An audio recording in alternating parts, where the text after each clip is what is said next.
하나님의 말씀은 야고보서 5장 17절, 18절 말씀입니다.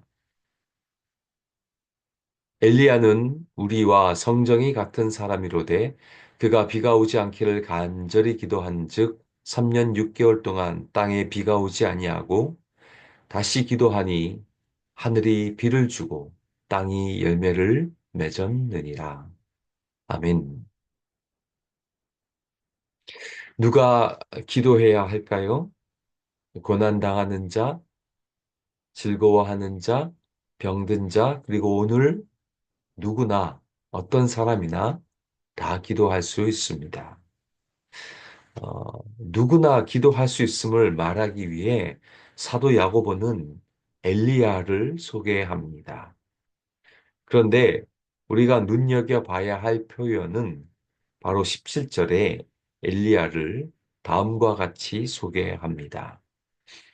엘리야는 우리와 성정이 같은 사람이로되 엘리야를 우리와 같은 마음을 가진 사람, 우리와 같은 본성을 가진 사람이라고 소개합니다.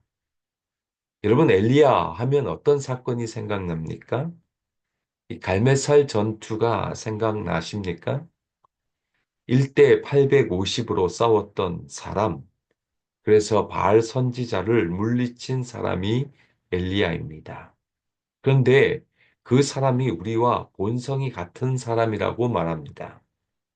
여러분, 열왕기상을 가보시면 엘리야는 이 갈멜산 멋진 승리를 하고 난 이후에 갑작스럽게 우울감이 찾아오고 자신의 목숨을 스스로 끊으려고 했던 사람이 엘리야였습니다.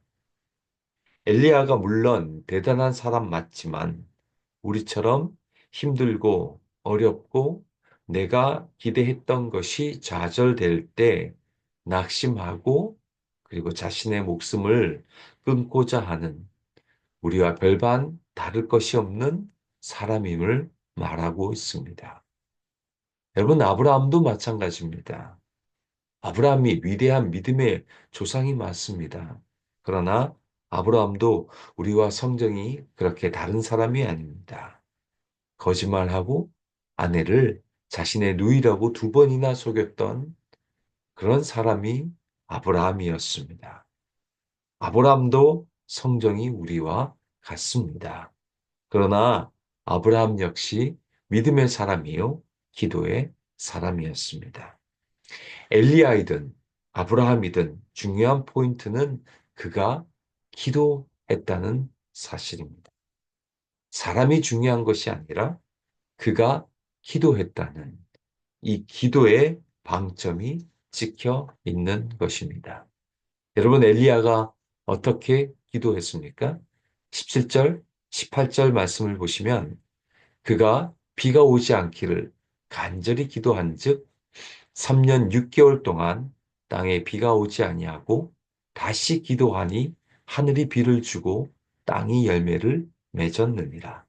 여기서 우리가 주목해 봐야 할 것은 우리와 똑같은 성정을 가진 엘리야가 그래도 끈질기게 간절히 기도했다는 것입니다. 우리와 성정이 같은 엘리야도 간절히 기도했다면 우리도 간절히 기도할 수 있음을 말합니다. 여러분, 엘리야가 비가 다시 오게 하기 위해서 어떻게 기도했다고 말합니까? 열왕기상 17장 42절 43절 말씀을 보시면 아합이 먹고 마시러 올라가니라 엘리야가 갈멜산 꼭대기로 올라가서 땅에 꿇어 엎드려 그의 얼굴을 무릎 사이에 넣고 그의 사환에게 이르되 올라가 바다 쪽을 바라보라. 그가 올라가 바라보고 말하되 아무것도 없나이다. 이르되 7번까지 다시 가라. 어떻게 간절히 기도했다고 말합니까?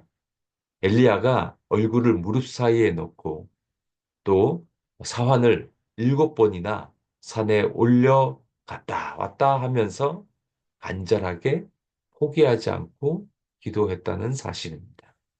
여러분, 무릎 사이에 얼굴을 쳐박고 기도하는 것이 이게 보통 쉬운 일입니까?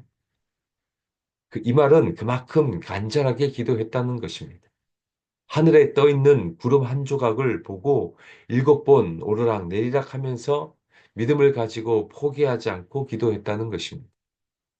이것을 왜 사도 야고보가 엘리야가 많은 기도 이야기 중에 이 이야기를 소개할까요? 우리도 엘리야와 같은 성정을 가진 사람이기에 간절하게 기도하라는 외침입니다. 성정이 같은 엘리야가 이렇게 기도했다면 우리도 끈질기게 간절히 기도할 수 있음을 외치고 있는 것입니다. 여러분 앞에서 어떤 자들이 기도하라고 말합니까? 특히 병든 자를 언급합니다. 병든 자와 같은 상황에 처해 있는 사람, 아마 마음이 가뭄 같은 사람일 것입니다. 고난당하는 자도 마찬가지입니다. 마음이 가뭄 같은 땅을 가진 사람일 것입니다. 그런 사람들에게 사도 야고보가 외칩니다. 엘리야를 보라는 것입니다. 엘리야 그가 위대한 사람인 건 맞지만 우리와 본성이 비슷한 사람이고 그가 간절히 기도했다면 너희들도 간절히 기도하라고 하는 것입니다. 여러분 우리도 기도해야 합니다. 마음에 가뭄이 찾아와서 찍찍 갈라진 분이 계십니까? 지금 마음이 심란하신 분 계십니까? 병든 분들이 계십니까? 고난당하는 분들이 계십니까? 하늘에 비가 내려야 하지 않겠습니까? 하늘의 비가 우리의 심령 가운데 내려야 하지 않겠습니까? 가물어 메마른 땅에 단비를 부어서 우리의 심령이 다시 회복되어야 하지 않겠습니까? 여러분 18절 말씀 다시 보십시오.